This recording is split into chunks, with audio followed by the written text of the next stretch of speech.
This conference has been in the production since 2019.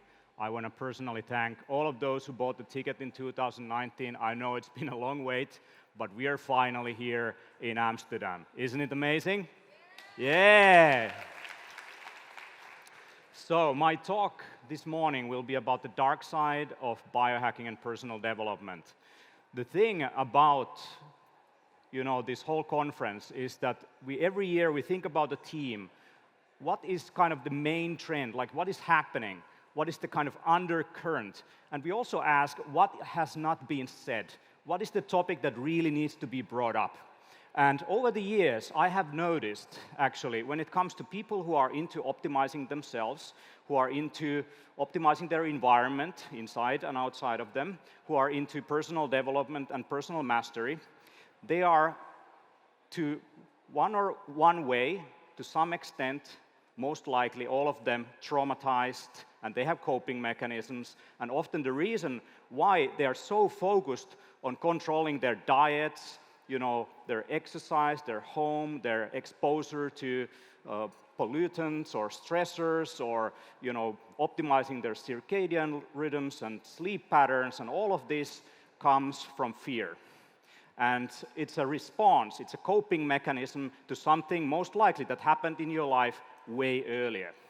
And there is this concept of wounded healer. And if we look at the different leaders in health and wellness, many of them have a story, how they were sick, inflamed, overweight, almost dead, and suddenly they made a comeback.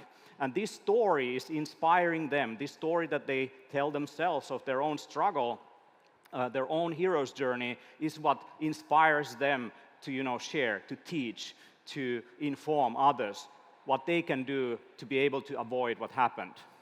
But I see that often you are actually personally on the way of your own growth and development.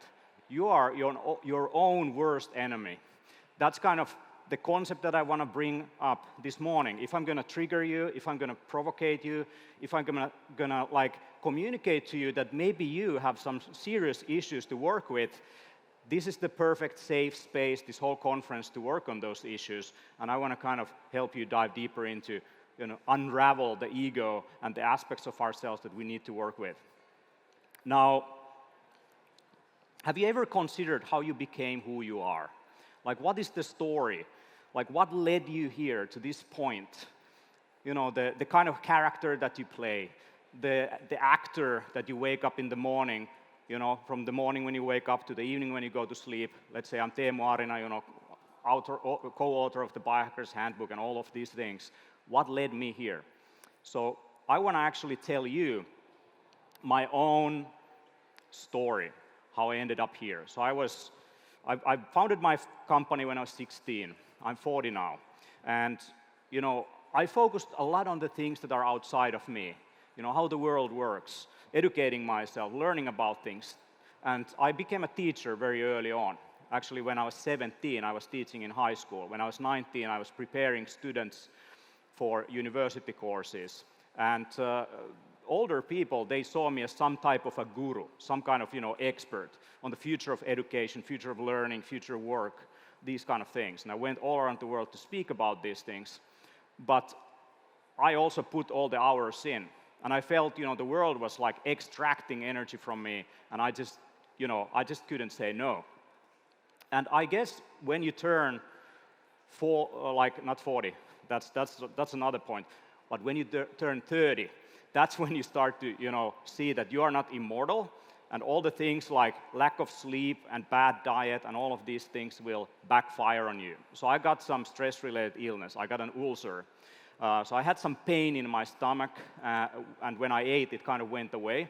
Actually, I have almost, pretty traumatic memories of here in the Netherlands doing consultation for KPN, which is one of the largest teleoperators in Europe. And I remember that all I could eat was pumpkin soup, and it helped me to, calm down some of the pain so I could do things. But I felt fatigued. And I did what many people would do in this situation. I went to the doctor. And the doctor diagnosed the ulcer and prescribed medication for it, proton pump inhibitors that inhibit the production of stomach acid. and the idea is that then the wound would be able to heal. So I felt better, there was no pain, and after 2-3 months on this medication, the pain came back. And I went back to the doctor's office and I got prescribed more. And then I went online, like many people would do in this situation, and I started looking at what is this medication I'm taking, and I learned that I'm not supposed to eat this medication for the rest of my life, contrary to what my doctor told me, that yeah, some people just have to take this all the time. And I wanted really to heal this, because even though it took the pain away, I was so fatigued. I didn't feel okay. I didn't feel myself. So the reason kind of why I went into PubMed, which is the medical library of health information, was that I don't really trust gurus, because I've been a guru myself. People have been said, Teemu, you're a guru. The problem with gurus is that they start to believe their own bullshit. So when I come on stage and I speak and you clap and you cheer, you give me likes, you share stuff, that reinforces me to tell that story again. You are kind of actually creating me in this interaction. As you smile to my jokes or whatever, I'm more likely to use those same jokes again. And this is the story of everyone's life here, release of dopamine. And so I don't trust gurus. I went straight to the source of medical information. And I used all of my free time to understand, ulcers, inflammation, and stomach acids and why we have these, and digestion systems and all that. And I understood that I had kind of created an imbalance in my body. And my hypothesis was that I need to restore the balance so that my body can heal itself. And often disease is a result of this loss of homeostasis, loss of balance. And based on my research, I designed a protocol which included sleep optimization, stress management, meditation, hydration, food and supplements, a little bit of exercise, but not too much, certain gut herbs. And I had a huge pile of research articles what I was basing my theory on this anti-inflammatory diet and all these different techniques. But the fact was that I saw that this is a black box. I don't know what's going on. So I wanted to make it visible. So I figured out for each category here, I figured out the way to measure it, to understand what is happening. If I do an input process, what is the output? What is the result of that? So I started kind of as the last resort, kind of reached for help. I started this protocol, and it was designed to be temporary. I'm just going to try this, 3-4 months, whatever. And it turned out that after 3-4 months, the pain went away. And after a few more months I realized that my body is working better than when I got sick. So I no longer have gut issues. I also no longer had crashes throughout the day. I had constant energy. And when the summer came along, I noticed that I don't have allergies anymore to pollen. So somehow the fact that I had focused on inflammation, bring it down, my system was not overreacting to external proteins that enter my nose, pollen, and my immune system was not going overdrive in those situations. So what was designed to be a reach for help became a lifestyle. And I invited people into my office, about 40 people, and many of them went to build some of the leading companies in this industry, including the Oura Ring, including smart nutrition supplement companies, and driving this whole biohacking industry in a sense. And we started organizing the first Biohacker Summit in 2014. I actually started doing the first meetups around 2013. This is the cover of kind of the Times magazine of Finland from 2013. Mittamies means metrics man. And what happened, so when media picked this up, so every journalist, I did 100 different interviews, every journalist wanted me to put fancy gear on my head, okay? So they kind of portrayed me as this freak who just walks around and measures everything. And I noticed when I met people I didn't know, they also expected I'm tracking every single second and minute of my life, and I'm doing all these things like neurotically every second. And it was pretty far from truth. But I enforced this persona, And a decade of my work, the last decade, I've got all kinds of awards going around the world talking about optimizing health and well-being and preventing disease and all these things. We released the Biohacker's Handbook, 500 pages, over 1,500 references, hundreds of images, together with my co-authors, Dr. Olli Sovijärvi and Jaakko Halmettoja, going through how you can optimize exercise, nutrition, sleep, mind, and work. Together we shared the same passion for these things. We were doing this type of research. And we were all wounded healers, basically. We had our own stories that led us into biohacking, in a sense. The wounded healer story is interesting. The immortal Chiron, the master of healing arts, was poisoned by Heracle's poisonous arrows. And when he was no longer immortal, he was mortal, he dedicated the rest of his life to treat others. Carl Jung said, actually, that a good half of every treatment that probes at all deeply consists of the doctor examining himself. It is his own hurt that gives a measure of his power to heal. This and nothing else is the meaning of the Greek myth of the wounded physician.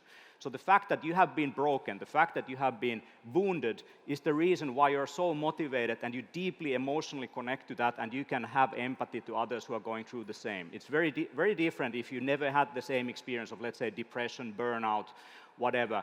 To help someone who's going through that, you have kind of no idea. You might have a literate idea, but you don't really have an idea. And it turns out that if you look at, for example, psychotherapists, most of them are actually solving their own problem.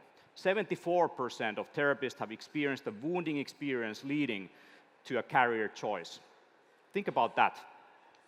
So we are in a situation where the sick people are or the formerly sick people are treating, sick people. It's a sick society. But actually there is something good about it in this darkness and in this shadow. But I want to kind of come back to this story of how you become, this caricature, how I became this caricature of, this guy who tracks everything. And I want to show you a story of a beautiful gentleman who became something completely different through the interaction of his audience online. In 2016, 24-year-old Nicholas Perry wanted to be big online. He started uploading videos to his YouTube channel in which he pursued his passion, playing the violin, and extolled the virtues of veganism. He went largely unnoticed. A year later, he abandoned veganism, citing health concerns. Now free to eat whatever he wanted, he began uploading mukbang videos of himself consuming various dishes while talking to the camera, as if having dinner with a friend. These new videos quickly found a sizable audience, but as the audience grew, so did their demands. The comment sections of the videos soon became filled with people challenging Perry to eat as much as he physically could. Eager to please, he began to set himself torturous eating challenges, each bigger than the last. His audience applauded, but always demanded more. Soon, he was filming himself eating entire menus of fast food restaurants in one sitting. In some respects, all his eating paid off. Nicocado Avocado, as Perry is now better known, has amassed over 6 million subscribers across 6 channels on YouTube. By satisfying the escalating demands of his audience, he got his wish of blowing up and being big online. But the cost was that he blew up and became big in ways he hadn't anticipated. Nicocado, moulded by his audience's desires into a cartoonish extreme, is now a wholly different character from Nicholas Perry, the vegan violinist who first started making videos. Where Perry was mild-mannered and health-conscious, Nicocado is loud, abrasive, and spectacularly grotesque. Where Perry was a picky eater, Nicocado devoured everything he could, including, finally, Perry himself. The rampant appetite for attention caused the person to be subsumed by the persona. It's a bit depressing story of Nicocado Avocado, but this could be completely opposite. You could be the sick person, the overweight person, and then through, going on this health journey, sharing it online, you become this healthy person. So if you are Teemu Arina, or you're Dave Asprey, or you're Ben Greenfield, or you're Tim Gray, or any of these guys, as you go online, what happens, you get reinforced by your audience to be this average kind of caricature of whatever the audience perceives you to be. So the looking glass effect, using social interaction as a type of mirror, people use the judgments they receive from others to measure their own worth, values, and behavior. So your audience kind of amplifies this aspect. They expect you to be something, and you are utterly aware of the fact that other people are observing. When you go to a restaurant and there is a piece of white bread, you're very conscious that hopefully no one sees when I take this piece. So you kind of start to change your behavior based on the expectations of others, even subconsciously without knowing it. Examine this in yourself when you're in social media. What is the story you tell of yourself, of your education, of your CV, of your achievements, all of these? That's the narrative identity, the internalized and evolving story of the self that a person constructs to make sense and meaning out of his own or her life. And this caricature is often idealized. So you kind of tell this story, just like I tell my ulcer story and how I became, this person who's getting all these awards and sharing these things on all these stages all around the world. But the fact is that that narrative, that story is fake. It's not true. It's completely fake. So if you see people online, who are these health, gurus who are teaching you things when they say, I'm the world's top this, I'm the leading expert on this, what are you seeing? You're seeing narcissistic behavior. And what is interesting about this kind of avatar that is online, the avatar, which from Sanskrit means the descendant from God. So you're kind of, just like God created man in his own image, when you create this avatar, you create, yourself in your own image. And that image of you, avatar online, is not you. So the Proteus effect is the tendency for people to be affected by their digital representations, dating site profiles, social network personas. That's fake. It's not real, but you're enforcing it.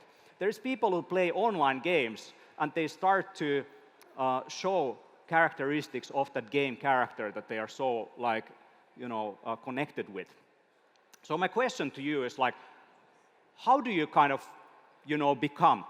So do you believe that the outcomes in your life are influenced by the environment, things that you read, education, whatever, the fact that you were born in a certain country or family? Or do you believe in self-agency, that you are actually changing things, that you are driving things, that you are, controlling things, and you can change your life?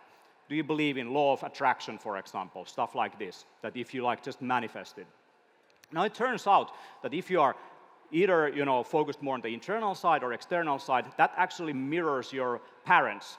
So if you are driven by external gratification, most likely your parents were also. So these are kind of coping mechanisms. We copy not just genes from our parents, but also behaviors and memes, of course, from online. But there is this kind of virus of behaviors that gets transmitted from one generation to another. And in a way, it's your responsibility to become aware of this and then decide if you want to continue this loop. Now, let me talk a little bit more about masks and personas. So a persona, Latin, which means a mask.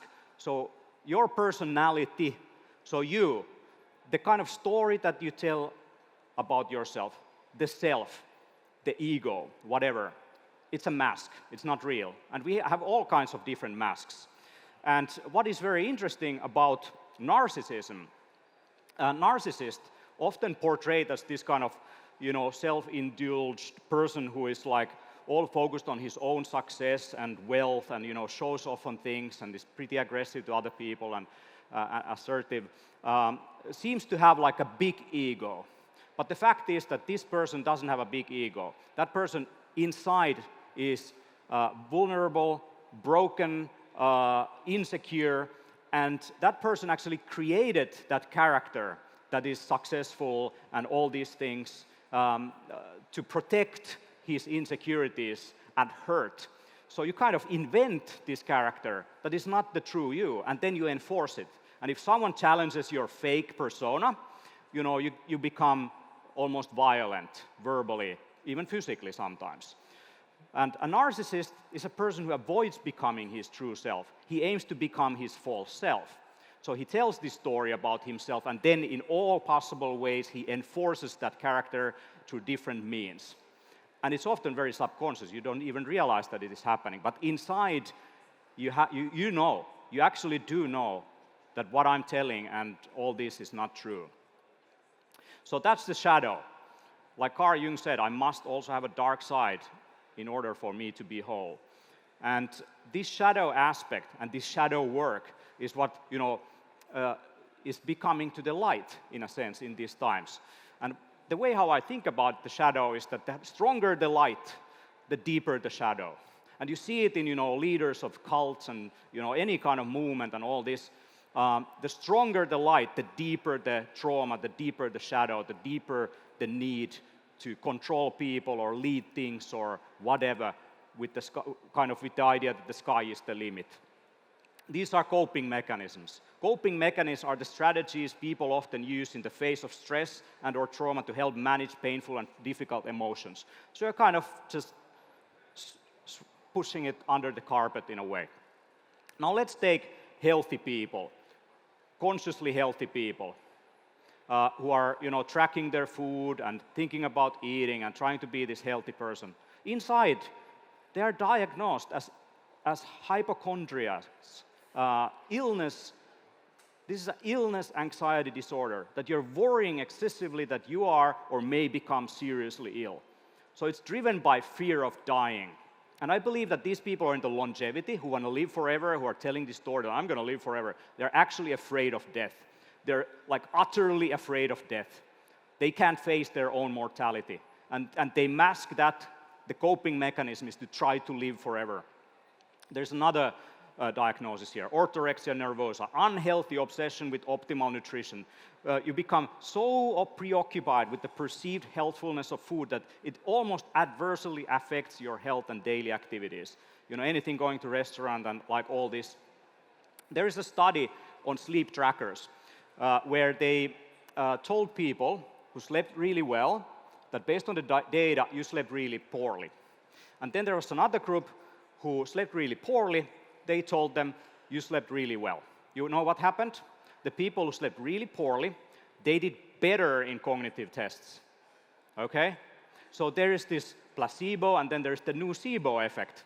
So the data is, as a feedback loop, it is enforcing certain behaviors and image of yourself to the level that it shows with stress hormones or it's pretty interesting, isn't it? That your mind can influence. So you're not separate from the trackers, you're not separate from your environment. Now let's go deeper into what kind of builds these kind of personality disorders.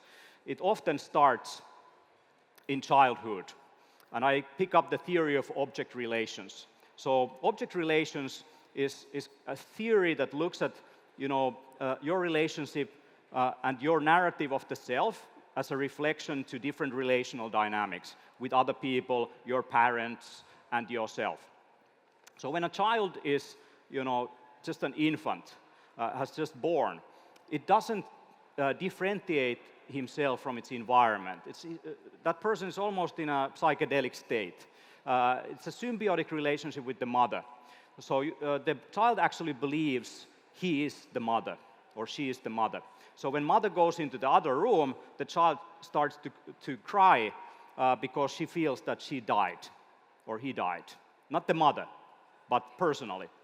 And it takes a few, months to be actually able to perceive that actually when mother goes to the other room, mother is not dead, like mother is actually in the other room.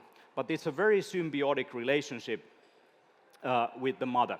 And there's this concept of good self and bad self.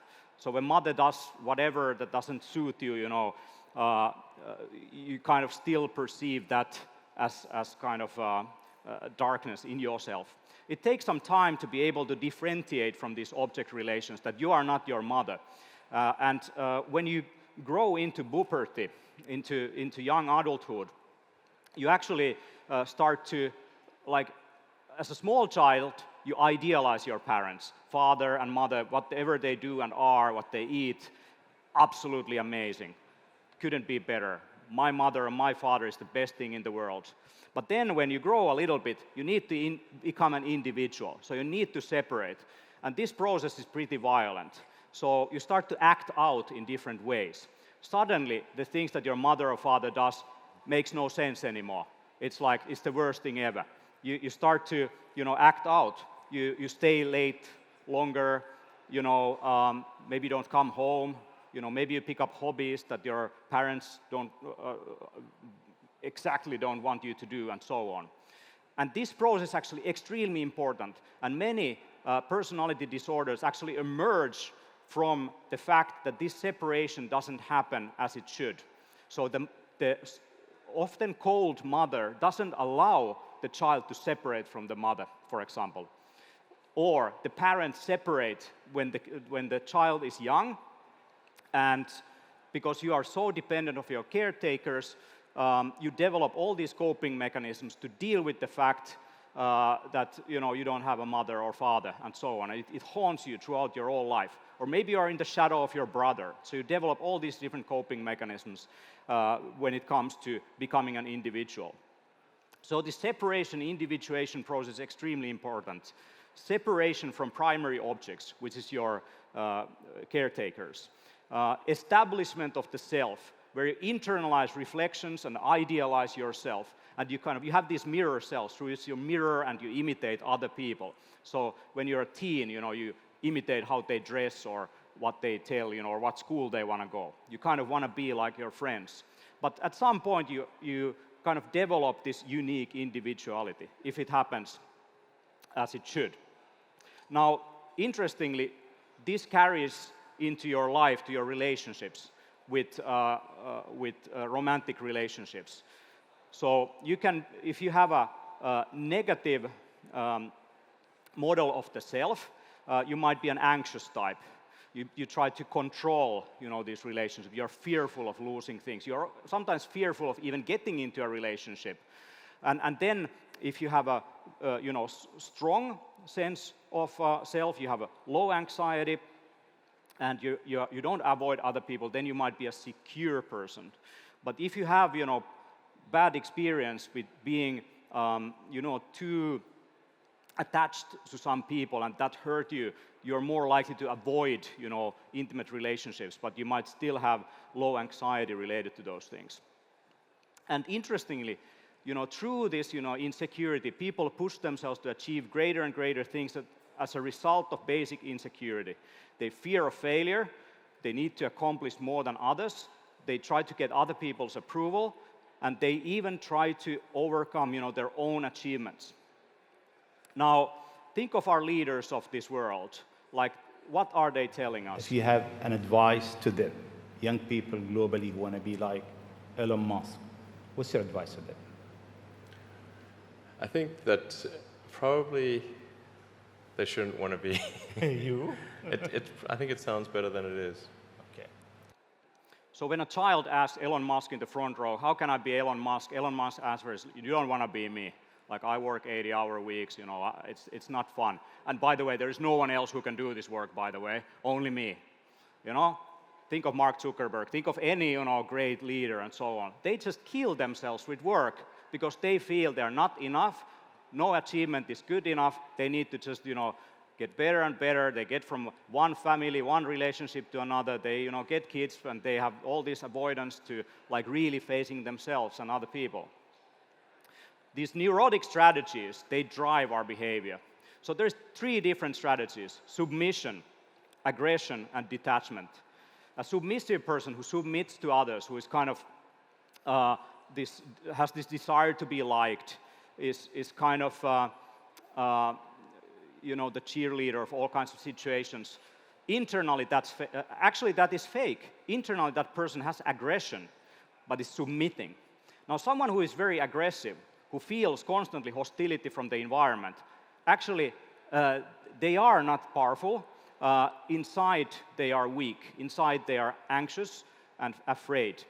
So they try to exploit and control, their relationships and environments. Now, then there's the detached type that feels isolated, separated from other people, strives for independence, avoids relationships and all of that. That's also fake. That's not the real self right there.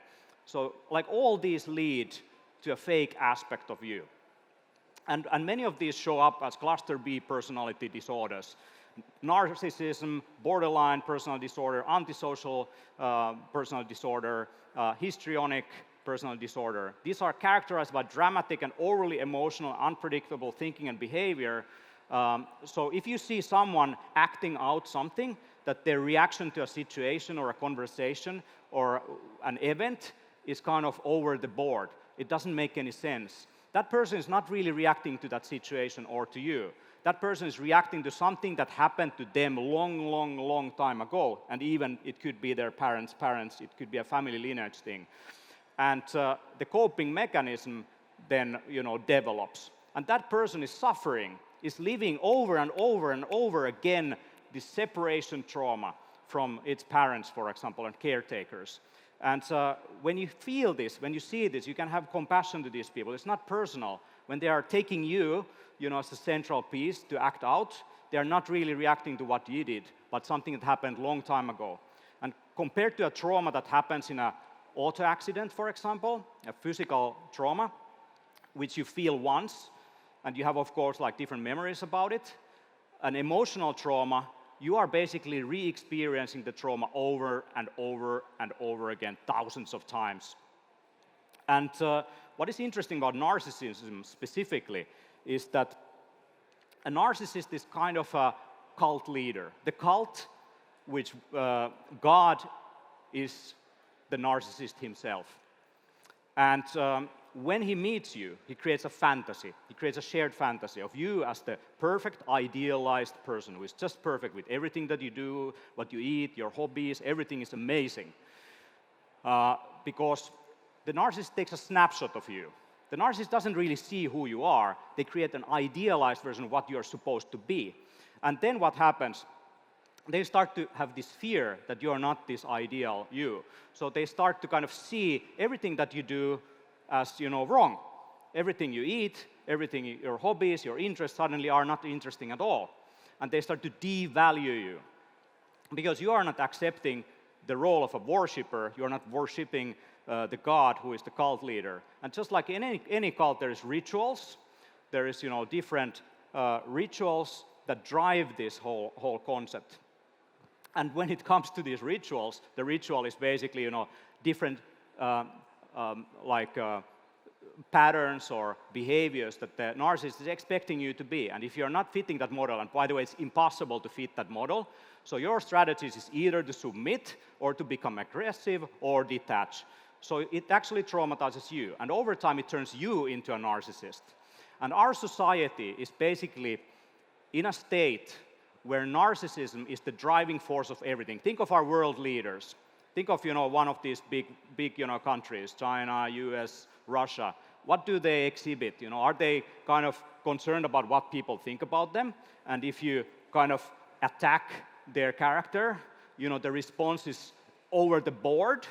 And then when you go to all these leaders of these big companies, Elon Musk, Mark Zuckerberg, whatever, when they get attacked, like what do they do? And it turns out that when you go to startup conferences, all these startup entrepreneurs, they just talk about themselves. We have a great product, great team, great achievements. Internally, it's all fake.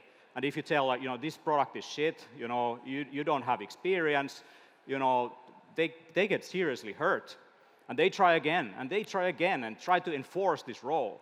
And then on social media, if you are this person who is showing, their ass or something like this, and, dressing up in a certain way, they're actually insecure inside. And when someone values, a bit of their idealized version of themselves, they feel deeply hurt. And they might sometimes block you and attack you, and, you are challenging their status quo. There's different forms of narcissism. You can be in love with your own thoughts. You can be in love with your body. Think about all these bodybuilders and nutrition experts and all that, like taking pictures of themselves. It can show up as grandiosity. They can show off things, or they can kind of disguise that. They can kind of hide it a little bit. They might come across as vulnerable, but actually inside they're very controlling. And they might, detach and avoid, and they might completely gaslight you or just ghost you. Because they often split. They just split. They go in a temporary psychosis where they don't even remember you anymore. Everything you did together doesn't matter anymore. You don't exist. Now, we did feed these different ideas of a cult leader or a personal developer or anyone who wants to be a leader of anything and who is a narcissist in the core, we fed that information to AI algorithms like Midjourney, and these are the characters that came out with this like dark coat, like a cult leader. Thank you, Oliver Barnett, for producing these images for me. But what is narcissism? It's actually artificial intelligence. There is no one there. There's no one inside that person. It's all made up. It's all fake. It's a whole house of mirrors. Just like a mirror is reflecting itself. It's a reflection of all these things that that person is idealizing in their lives. Someone else's career. They actually don't really want to be themselves. They want to be someone else. And they kind of invent this character. And it's pretty much like an artificial intelligence that is receiving information from its environment, and it is enforcing, different strategies to make sure that the algorithm is able to produce positive results of reinforcement. I actually very deeply and heartily recommend you to do the dark factor test, darkfactor.org. This is a peer-reviewed questionnaire to figure out the dark triad in your life. Everything from egoism to greed to Machiavellism to moral disengagement to narcissism to psychological entitlement to psychopathy to sadism to self-contentedness to spitefulness. I did this test. If you're wondering if I'm a narcissist psychopath, yeah, we all are to a certain degree. But I'm not in the middle. I'm not in the middle of the spectrum. I'm actually on the lower side. So actually, based on these tests, express lower kind of levels of these psychopathic, narcissistic tendencies. But if I'm a psychopath, of course I would lie to you, right?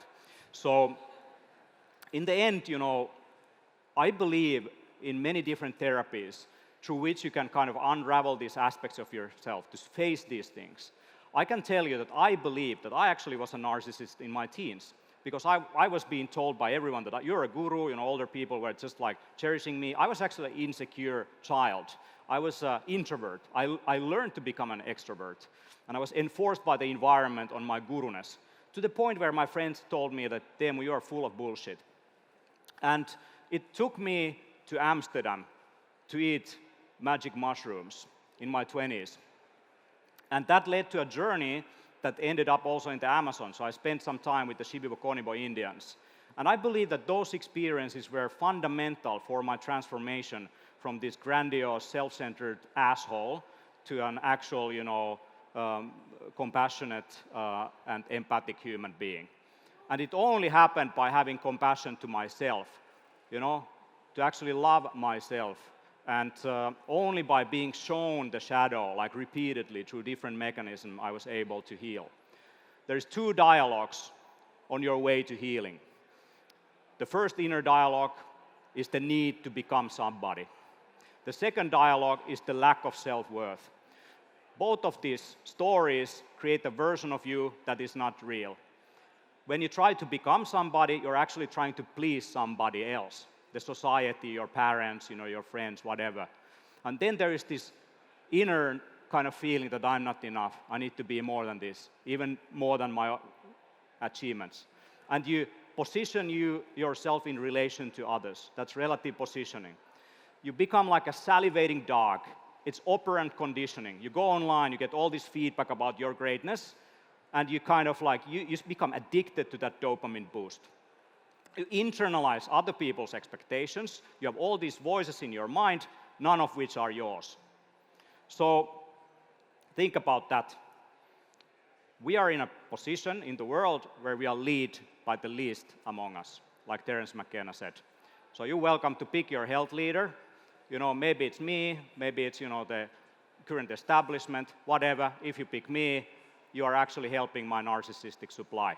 Because a narcissist is dependent of the reinforcement of its environment and other people to tell them that you are great, you're amazing, what you're doing is awesome. But in the end, it's all about waking up to who you are. And to wake up to who you are requires you to let go of the aspects of yourself that you believe yourself to be. Alan Watts.